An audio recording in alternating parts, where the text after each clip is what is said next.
Vous estimez vraiment être en harmonie avec vous-même dans votre parcours politique, monsieur le ministre? Tout à fait, tout à fait. Je défie quiconque de m'en prouver le contraire. Alors, nous sommes également allés chercher la seconde surprise de ce programme de Recto Verso. Monsieur le ministre, nous étions exactement en juin 2004, cela fait 10 ans, le 27 juin précisément, dans une radio urbaine de Yaoundé nommée Magique FM. Le programme aussi est connu, Démocrature, présenté par un journaliste que vous connaissez, Roger Kiyek de Kiki. On a capté quelques extraits. Je vous propose de suivre ce que vous disiez il y a exactement 10 ans, M. Issa Chiroma Bakam. L'histoire est toujours écrite par les vainqueurs.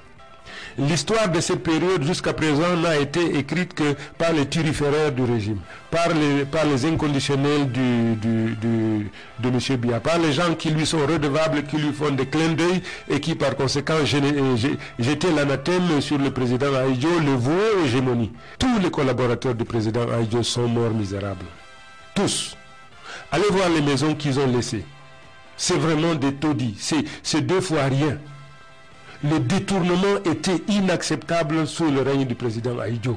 M. Biya ne peut pas prendre le Cameroun de la prospérité, comme lui-même il l'a dit, le ramener à la misère, comme c'est le cas aujourd'hui, et s'attendre à ce que ses concitoyens continuent à lui faire confiance et à jeter leur dévolu sur lui. C'est impossible. Le président Biya parle tout le temps de la réconciliation. Il ne la veut pas, il ne veut pas de cette réconciliation.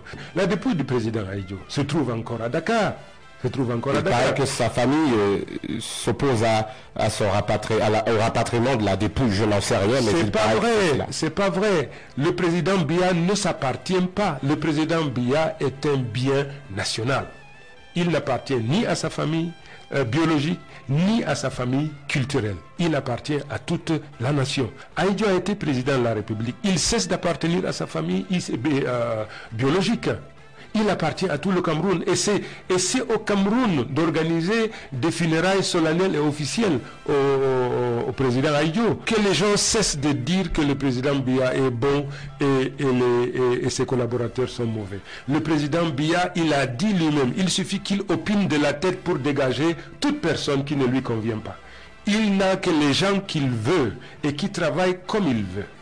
Qu'on cesse donc de faire des autres des boucs émissaires. Le responsable de la situation, puisque le président Biya est le seul comptable, ou de la prospérité, ou de la misère. Tous les ministres, tous les collaborateurs du président Biya sont comptables devant le président Biya. Il est aussi comptable de la paix, le président Biya. Mais aujourd'hui, vous dites que nous sommes en paix. Le Cameroun est calme. Et s'il y a paix, c'est la paix des cimetières. Regardez aujourd'hui le culte de la personnalité auquel on procède aujourd'hui au niveau des médias officiels. C'est simplement inacceptable. Le syndrome du Zaïre est en train donc de faire son apparition au Cameroun. Il faudrait que ce peuple baroudeur se réveille, qui se dise non. On doit construire la prospérité basée sur la solidarité, basée sur l'équité, sur la justice, et non aujourd'hui sur des mensonges grotesques et de l'assimilation. Voilà quelques extraits florilèges, je dirais, de ce programme Démocrature. Vous êtes passé il y a 10 ans avec un ton sévère par rapport à celui qui est aujourd'hui votre patron, comme vous le disiez, il était déjà président de la République. Est-ce qu'il n'y a pas quand même eu césure entre 2004 et 2014, monsieur le ministre? Alors, vous devez donc rappeler dans quel contexte ce discours. Nous étions à la veille de l'élection présidentielle. 2004, ouais. Oui, oui. J'étais un opposant pur et dur, réputé comme tel.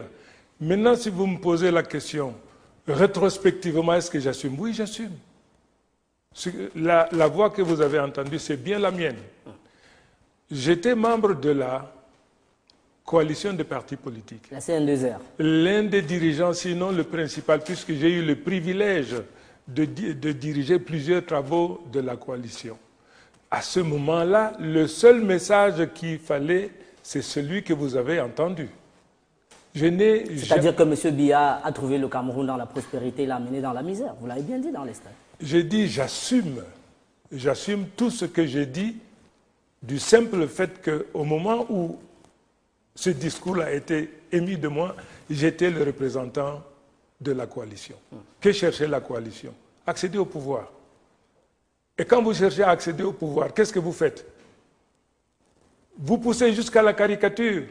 Ah, c'était donc une caricature. Vous poussez jusqu'à la caricature. Vous transformez de beauté en difformité. C'est la responsabilité, c'est le métier politique. Vous, peut-être, ça vous surprend. Ça vous surprend parce que vous n'êtes pas politique. Moi, je suis politique.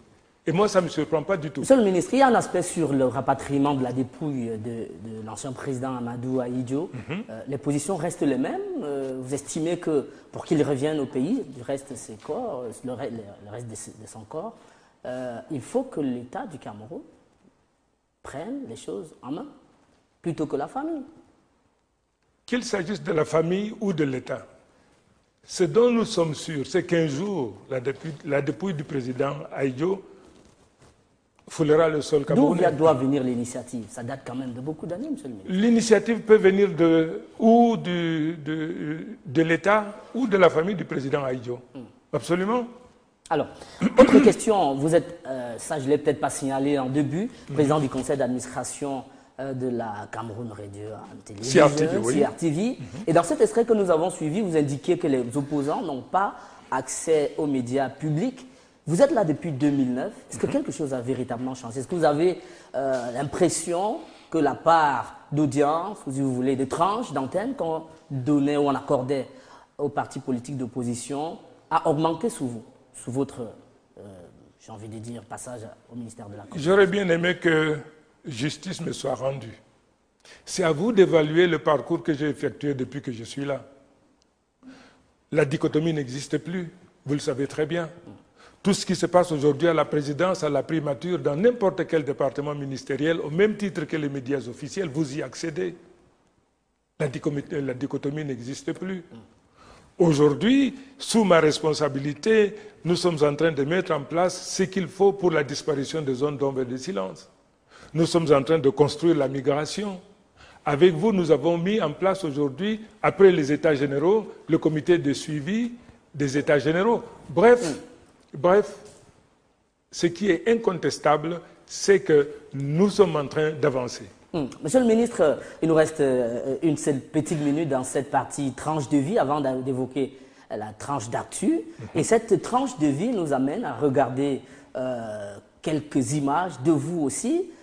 Il y a plusieurs télévisions, enfin moniteurs de contrôle, vous pourrez le voir. Ça peut être derrière moi, ça peut être juste là-bas. La question est de savoir si vous vous retrouvez sur ces photos ou si vous vous reconnaissez en ce que nous projetons. Et de toute façon, je vous laisse regarder, peut-être en commentant. Alors, je vais vous aider. Nous étions là justement à l'école publique de Bastos lors de la présidentielle de 2011. Et on reconnaît bien que vous êtes face à l'ancien ministre d'État, Marafa Hamidou Yahya. J'avais beaucoup de peine à le reconnaître, mais là, maintenant que vous l'avez dit, ça y est, je le fixe, bien sûr. Alors, confidence entre membres du gouvernement, convivialité peut-être, ou alors juste pour les caméras? Je ne sais pas ce qu'on se disait, mais je voudrais que vous reteniez une chose. Il n'y a jamais eu animosité entre Marafa et moi. Je n'ai jamais eu de problème. Et aujourd'hui encore, je le clame, je le dis personnellement. Je n'ai jamais eu de problème avec le ministre Marafa. Donc, il n'y a Même lorsqu'il vous a un peu épinglé lors de ses sorties des lettres qu'il a publiées. J'ai dit, vous parlez de cette photo. Vous parlez de cette photo à ce moment précis. Je n'avais aucun problème.